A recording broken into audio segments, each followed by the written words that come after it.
Hi, today we're going to talk about the profit maximizing condition. As you all know, we always assume in economics that firms aim to maximize profit. But how exactly do firms maximize profit? At what output level would they sell? At what price would they sell their good at in order to maximize profit? Well, today we're going to learn this, examine this condition in a little bit more detail. As you all know probably in school, that a firm maximizes profit when it produces at an output level where the marginal revenue is equal to the marginal cost. Right, diagrammatically, right, this is where we will draw the MR curve intersecting the MC curve, and at the point of intersection, the quantity that corresponds to that point is what we call the profit maximizing condition. Well, that is correct, right? But why is that correct though? So if you look at the diagram, right, as the firm produces up to this Q units, right, the unit labeled Q, any further increase in production will add to the total revenue a smaller amount than it does to total cost, resulting in a lower revenue that the firm is earning. This will translate into a total profit declining from Q. Now, conversely, right, if the firm were to cut back its production from Q units, let's say to Q minus 1 unit, right, the loss in revenue as a result of producing one less unit will be greater than the loss in total cost, resulting in the firm again earning a lower profit. So this is where we have the MR is equals to MC intersection as your condition. Now, however, right, embedded in the way we draw the diagram, right, is actually hidden in there the second condition. The second condition, or what we call the second order condition for this to be correct, is the idea that the MC curve must intersect the MR curve from below the MR curve. Why? This is to ensure, right, that beyond the level of output Q, the profit maximizing output level, any addition to total revenue must be lower than the addition to total cost, indicated by the fact that beyond this output level, the position of the MC curve is in fact higher than the position of the MR curve. Right? If it was reversed, for instance, right, if the MR curve was higher than MC curve beyond Q, right, then at output level higher than Q, the firm would actually earn more revenue than it incur costs, resulting in a higher total profits. That would not be actually profit maximization anymore, or rather Q wouldn't be profit maximizing output anymore.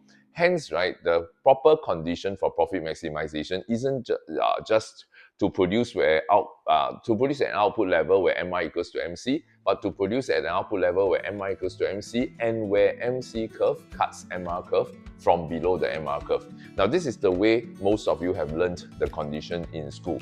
However, right, many of you don't realize that there is actually a third condition. Now, looking at this diagram again, right, at this output level where MC cuts MR from below at the point where MR equals to MC, the firm earns a certain total revenue. Consider for a moment if this total revenue was not sufficient to cover the firm's total variable costs. Then in the short run, what will this firm do? The firm will rationally choose to shut down its operations if it cannot cover its variable costs. Then in this case, in spite of the intersection of MR and MC, the profit maximizing output of this firm is in fact at 0 units rather than at Q units. Right? So the quantity Q, right, is no longer a reflection of profit maximization if the firm does not fulfill the third condition, which is it doesn't shut down. So how can we phrase this condition more properly? So the proper condition for profit maximization now can be phrased as 3 parts. The first part is where the firm produces an output level where MR equals to MC, where MC curve cuts MR curve from below the MR curve, and finally, provided that at that output level, the total revenue of the firm is enough to cover the total variable cost. Okay, so now that we have these 3 conditions, how do I show this in a diagram?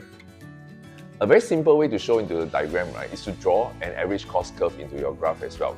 By having an average cost curve drawn into the diagram, indicating that the firm is either earning a normal profit or, if you prefer, a supernormal profit as I have drawn, right? Then if in a supernormal profit situation, if the firm's total revenue is able to cover its total cost, then it's surely more than enough to cover its total variable cost, automatically fulfill the third condition as well. So this would be the complete profit maximizing condition and how you can draw the diagram. And this is also why, right, you must never draw a firm's diagram without the average cost curve, because without the average cost curve, you can technically not claim that the MC-MR intersection is in fact profit maximization.